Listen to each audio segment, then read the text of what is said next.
के बारे में बात कर रहे हैं जो आज मैंने किया, मुझे लगता है बहुत सारे यहाँ जो लोग हैं वो पीडीपी में हो या किसी और जमात में हो, दे अंडरस्टैंड कि लोगों का यहाँ मूड अभी यूनिटी के लिए ही है।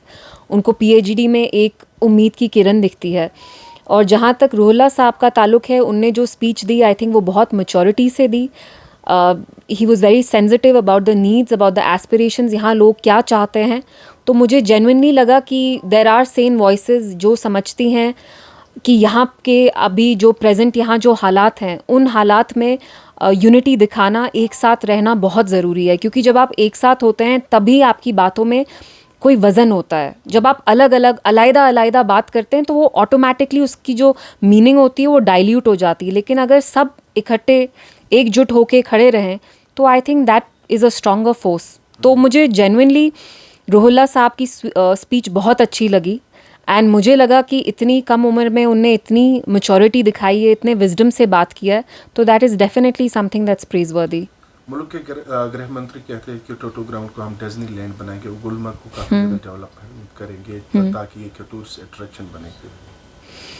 क्या बोले, कहीं ये जुमलेबाजी तो नहीं है? मतलब 5 साल से तो यहाँ भी उनकी सरकार चल रही है, आपको पता है, बाय डिफ़ॉल्ट। एंड पूरे मुल्क में उनका ब्रूट मेजॉरिटी से वो गवर्नमेंट चला रहे हैं। डबल इंजन की सरकार यहाँ वहाँ दोनों जगह।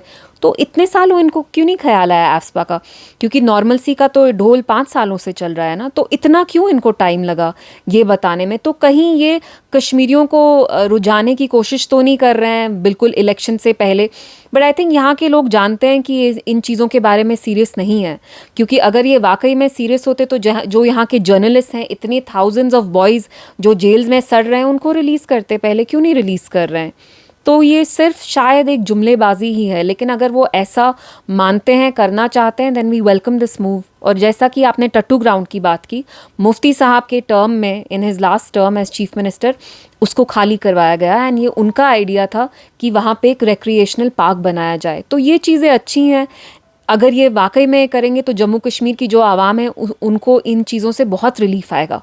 क्योंकि आपको पता है एफ्सपा इज़ अ ड्रकोनियन लॉ, और यहाँ आर्मी ने बहुत acres and acres of land पे, इतने कनालों लैंड पे उनने कब्जा किया है।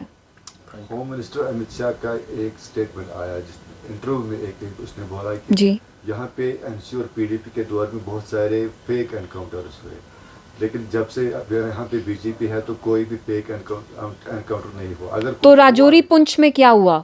जो आर्टिकल 14 करके एक वेबसाइट है और जो वो निकाला गया ट्विटर से, उसको आईएनबी से डायरेक्शंस आई, तो वो किसने डायरेक्शन दी? क्यों डायरेक्शन दी? हालांकि वो न्यूज़ बिल्कुल ठीक थी। राजौरी पुंछ के वो आपको एनकाउंटर्स याद है, जो वहाँ के वो 3 मजदूर लड़के थे, इतने पुअर मार्जिनलाइज फैमिली से, जिनको कोल्ड ब्लडेड वे में आर्मी के कुछ लोगों ने मारा, एंड उन पे फिर इंक्वायरी भी नहीं हुई। तो आप मुझे क्या बता रहे हैं? आप क्यों यहाँ पे बीजेपी का प्रोपेगेंडा चला रहे हैं? आप प्लीज़ इस बात पे फैक्ट चेकिंग करवाइए। दिस इज़ अ पेटेंट लाई। पिछले 5 सालों में आप खुद देखिए। और जो लोग फेक एनकाउंटर्स के बारे में बात करते हैं, जैसे इरफान महराज हैं, वो आज जेल में सड़ रहे हैं अंडर यूएपीए।